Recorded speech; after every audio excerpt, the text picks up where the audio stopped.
বিশেষ দিনে স্পেশাল মানুষকে গোলাপ দিতে কিন্তু বেশ ভালোই লাগে। আর সেই গোলাপ যদি খাওয়া যায় তাহলে কেমন হয় বলো তো। চলো আজ তোমাদের সাথে গোলাপ মোমোর রেসিপি শেয়ার করছি। মোমোর কালারটা আনার জন্য আমি এখানে বিট ইউজ করেছি, কোনো রকম কিন্তু ফুড কালার ব্যবহার করিনি। বিটটাকে টুকরো করে কেটে একটা গ্রেটারের সাহায্যে গ্রেট করে নিলাম, তারপরে দেখো রসটা ভালো করে চিপে বের করে নিচ্ছি। তোমরা চাইলে কিন্তু মিক্সির মধ্যে দিয়ে একবার পেস্ট করে নিতে পারো, এর ফলে কিন্তু রসটা আরো সুন্দরভাবে বেরিয়ে আসবে। এবার একটা পাত্রের মধ্যে এক বাটি ময়দা নিয়ে নিলাম আর তার মধ্যে পরিমাণ মতো লবণ দিয়ে দিয়েছি। এইদিকে বিটের যে রসটা বের করে রেখেছিলাম সেটা কিন্তু দিয়ে আমরা ময়দাটা দেখো ভালো করে মেখে নিচ্ছি।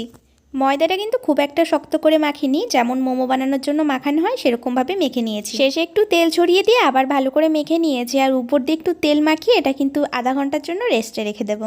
কালারটা কিন্তু এখনো পর্যন্ত খুবই সুন্দর আছে, তবে স্টিম করার পর কিন্তু কালারটা এরকম আর থাকবে না। এবার চলো একটা পুর তৈরি করে নিই। প্রথমে কড়াইতে একটু তেল দিয়ে তার মধ্যে দিয়ে দিলাম কুচিয়ে রাখা রসুন, দিয়ে দিলাম কুচিয়ে রাখা পেঁয়াজ, বাঁধাকপি আর গ্রেট করে রাখা গাজর, সব একসাথে দিয়ে এবার কিছুক্ষণ কিন্তু ভালো করে নাড়িয়ে চাড়িয়ে নেব।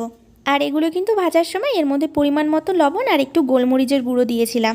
সবজিটা এরকম হালকাভাবে একটু ভেজে নিলে তাহলে কিন্তু আর কোনো রকম গন্ধ আসে না। হাই ফ্লেমেই এটা কিছুক্ষণ নাড়িয়ে চাড়িয়ে নেব যাতে সবজির কাঁচা গন্ধটা চলে যায়। এবার এর মধ্যে সামান্য একটু সয়া সসও দিয়ে দিলাম। অনেকে কিন্তু শুধুমাত্র এই কাঁচা সবজিটা দিয়ে বানায়, তবে আমার সবজিটা থেকে কেমন একটা গন্ধ বেরোয় বলে আমি কিছুক্ষণ একটু ভেজে নিয়েছি। নামানোর আগে আবার বেশ খানিকটা ধনেপাতা কুচি ছড়িয়ে দিলাম। আমাদের কিন্তু পুরটা একদম রেডি হয়ে গেছে। চলো পুরটা এদিকে ঠান্ডা হতে থাকুক, আমরা মোমোর লেচিগুলো সব কেটে নিই। মোমোর জন্য যে ময়দাটা মেখে রেখেছিলাম সেটা কিন্তু আবার বেশ কিছুক্ষণ একটু মেখে নিলাম, তারপরে দেখো ওর মধ্যে থেকে এরকম ছোট ছোট লেচি কেটে নিয়েছি। লেচিগুলো কিন্তু প্রায় এক সাইজে করারই চেষ্টা করবে যাতে সবগুলো একরকমই হয়। সবগুলো কেটে নিয়ে এবার দু হাতের সাহায্যে গোল পাকিয়ে নিচ্ছি। চলো এইগুলো এবার সব লুচির মতন করে বেলে নেব, আর আমি কিন্তু সবগুলো একসাথেই বেলে নিয়েছিলাম। একটু ময়দা লাগিয়ে পাতলা করে বেলে নেব, ঠিক মোমো বানানোর জন্য যেমনভাবে তৈরি করা হয় সেরকমভাবেই কিন্তু তৈরি করব। তোমরা কারা কারা মোমো খেতে ভালোবাসো কমেন্টে কিন্তু জানিও, আমার কিন্তু ভীষণই ভালো লাগে। দেখো সবগুলো কিন্তু বেলা হয়ে গেছে। এবার কি করব, তিনটে একসাথে নিয়ে একটার উপর একটা কিন্তু ঠিক এরকমভাবে রেখে দেবো। এবার এটা মাঝ বরাবর কিছুটা পরিমাণ পুর দিয়ে দেবো, তারপরে দেখো এটা ধরে কিন্তু একপাশে উল্টে দিলাম। এবার একটা সাইড থেকে এরকমভাবে রোল করে কিন্তু মুড়ে নিয়ে আসবো।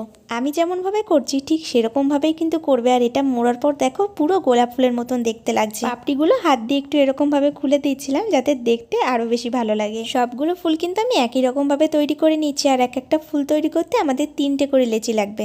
দেখতে কিন্তু ভীষণই ভালো হয়েছে, আর এটা যে দেখবি সেই কিন্তু অবাক হয়ে যাবে। চলো এবার এটা স্টিম করে নিই। গরম জলের উপরে ছিদ্রযুক্ত কোনো একটা পাত্র রেখে তার উপরে কিন্তু এগুলো বসিয়ে দিয়েছি। প্রায় 15 থেকে 20 মিনিটের মতন এটা স্টিম করে নিলে পুরোপুরিভাবে কিন্তু সেদ্ধ হয়ে যাবে। প্রায় 15 মিনিট পর ঢাকনাটা সরিয়ে দেখছি কালারটা কিন্তু পুরোপুরিভাবে চেঞ্জ হয়ে গেছে। দেখতে কিন্তু বেশ ভালোই লাগছে, যেহেতু কোনো রকম ফুড কালার ব্যবহার করিনি, শুধুমাত্র বিটের রস দিয়ে বানানো হয়েছে, তাই কিন্তু কালারটা এরকম হয়ে গেছে।